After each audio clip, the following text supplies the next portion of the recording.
শিক্ষার্থী বিক্ষোভে উভয় দিক দিয়েই বিপদে বাইডেন।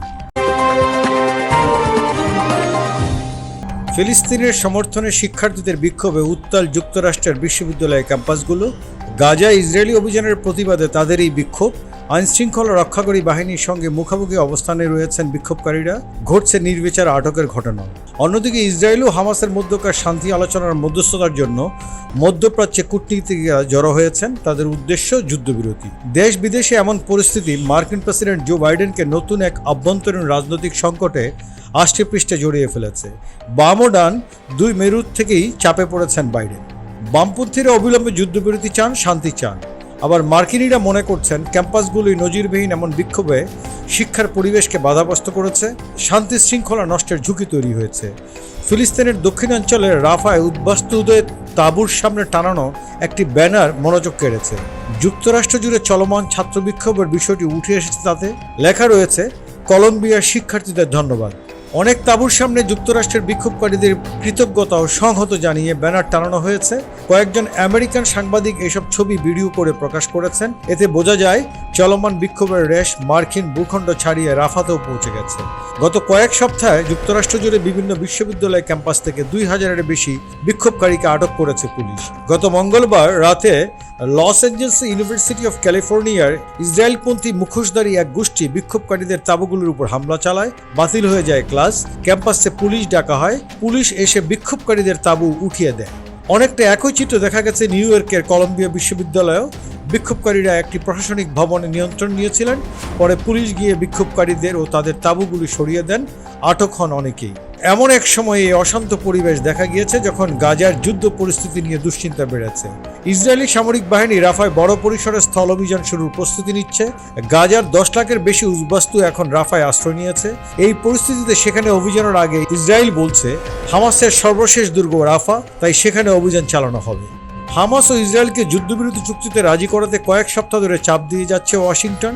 এই চুক্তিতে একদিকে যেমন হামাসের হাতে থাকা জিম্মিদের কয়েকজনের মুক্তির সুযোগ রাখা হবে, অন্যদিকে অবরুদ্ধ গাজা উপত্যকায় আরও সহায়তা প্রবেশের সুযোগ থাকবে।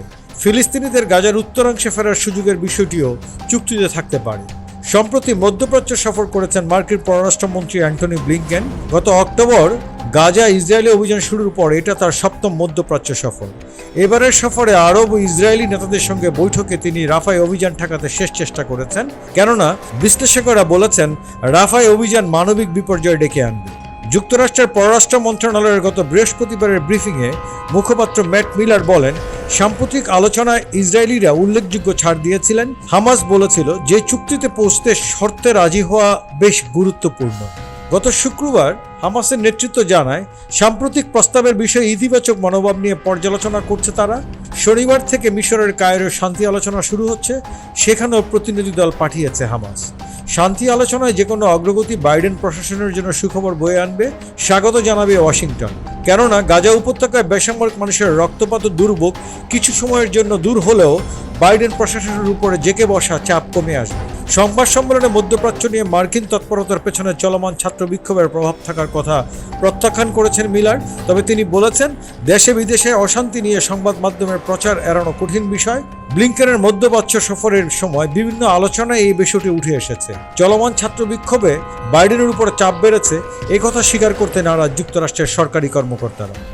ইসরায়েলের প্রতি প্রকাশ্য সমর্থন থেকে সরে আসার জন্য কয়েক মাস ধরে বাইডেনের প্রতি আহ্বান জানিয়ে আসছেন বাম ঘরানার ডেমোক্রেটরা। কিন্তু রাজনৈতিক ঝুঁকি থাকা সত্ত্বেও বাইডেন এমন নীতিতে অটল।